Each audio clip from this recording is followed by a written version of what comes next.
Welcome to Talk of the Town. This is an official podcast from the town of Pinetop-Lakeside to expand upon community topics shared through the Talk of the Town newsletter. Here we will give you more detail, respond to questions, and deliver information about community news and happenings. Hey, it's Rob Hefner here with the town of Pinetop-Lakeside, hanging out here in the studio. And today we've got some special guests. You know, a lot of us do things after high school, and priorities are usually like, I want to get a job, or I want to go on vacation, or I don't know, things like that. Simple things. I've got a gentleman here who decided that he wanted to go run 100 miles in a race. I guess they have these things. They're called ultramarathons. And then, because of who he is and all of that, they actually made a movie about it. It's going to be coming up. We're going to be talking about that here. The title on the card says, after graduating high school, an autistic young man challenged himself to run a 100-mile race. I have his mother, Rana. Hi. How are you? Good. How are you? And I have Zach. How are you? Hey, I'm good.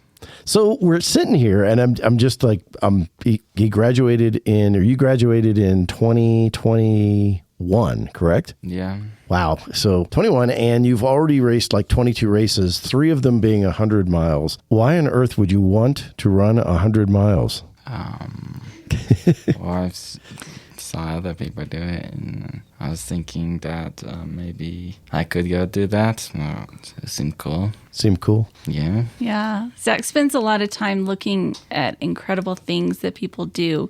He loves to look at YouTube and see just kind of amazing feats that the human body can accomplish. And it just kind of thrills him. And he got to the point where he decided, okay, I'm going to do some of these things.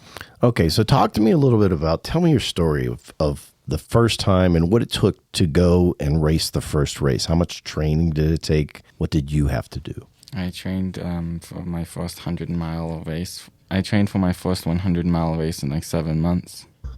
7 months. Okay. What was the, I mean, it all starts with one step. You know, when we talk about racing, it's right, left, repeat, right? Kind of like you just take a step, take another step and go.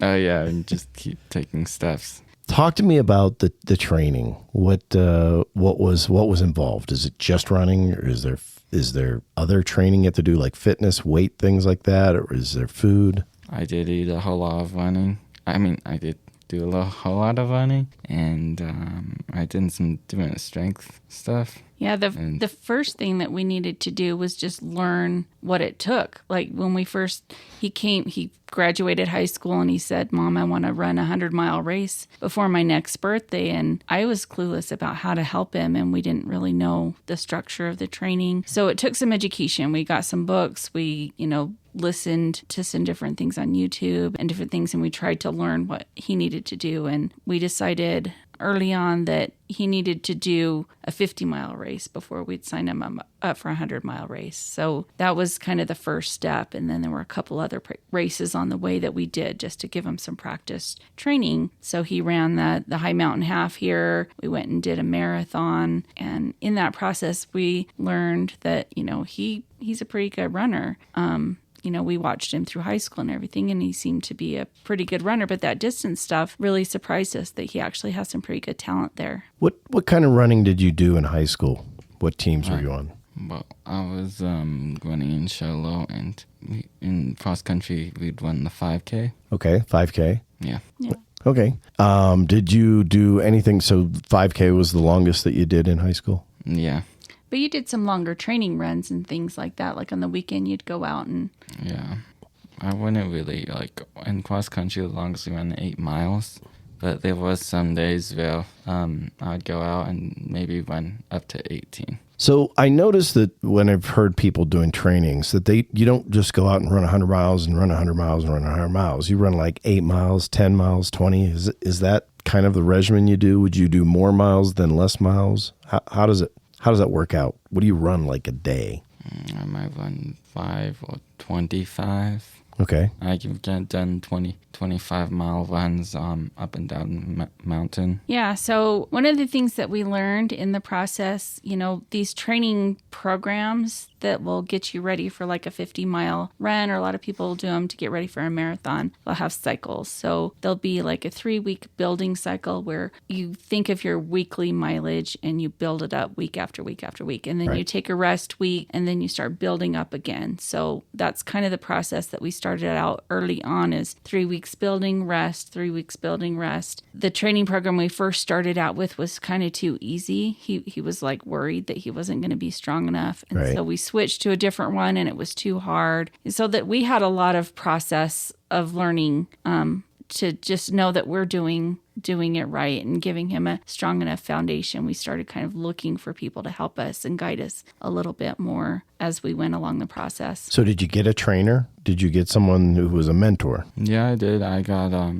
John is just a mentor, but he was really a lot of help, gave us advice. And my trainer is Nicodemus De La Rosa. He is an ultra runner himself, and he's done some amazing things. You can look him up. When you say amazing things, give me sort of like what you view as amazing. And I mean, well, he was the youngest person to finish Badwater at 19. There's this race called Barkley Marathons. It's been going on for like 35 years. 30 amazing ultra runners do it every year, and he's one of the finishers. And there's some more races. Yeah, so Barkley Marathons, for those of you who don't know, it's kind of this obscure race in Tennessee, and there's a guy named Lazarus Lake who just like has this idea of making this most incredible, difficult ultramarathon. You have like 60,000 feet of elevation change. You're going through brambles, and you don't have a course, you don't have anything to guide you, and you run over 100 miles in this process. And the race has been going on for 30-something years. Like over 35 years. Yeah, and I think there's only ever been 17 finishers of the race. Oh, wow. Ever. And Zach's coach, Nicodemus, is the 13th finisher of the race, and he did it when he was only 22 years old. That's an incredible thing. And then the other one that Zach talked about was Badwater, is the hottest race, goes through Death Valley. It's a 100-mile race. And Nicodemus, up until Badwater just happened a couple weeks ago, he was the youngest finisher. Now there's an 18-year-old girl who finished the race just recently. So what's your goal? What do you want to achieve, and what do you want to leave as a mark in ultramarathoning? Well, it's something I feel like everyone could do. Mostly everyone. Maybe not me. I don't know if I could do 100 miles. A lot of people make jokes, you said, about not being able to drive 100 miles without stopping to pee or something like that. What are some of the other things that people have asked you or told you? Well, people asked me if I've slept, and I don't really sleep. Yeah, so a lot of that question comes up a lot. Is like, do you sleep during a 100-mile race? No, you don't sleep. So you just did a 100-mile race a few weeks ago. How much time were you not running? Not running? Doing which one? Western States. Well, I sat down twice a few times. I sat down twice to help fix my feet up. Maybe I went to the bathroom a couple of times.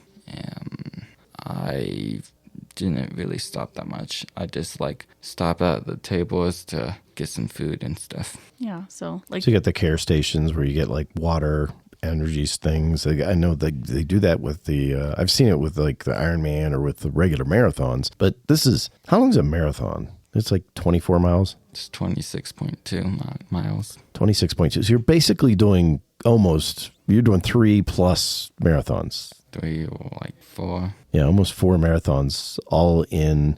And what time is your best time?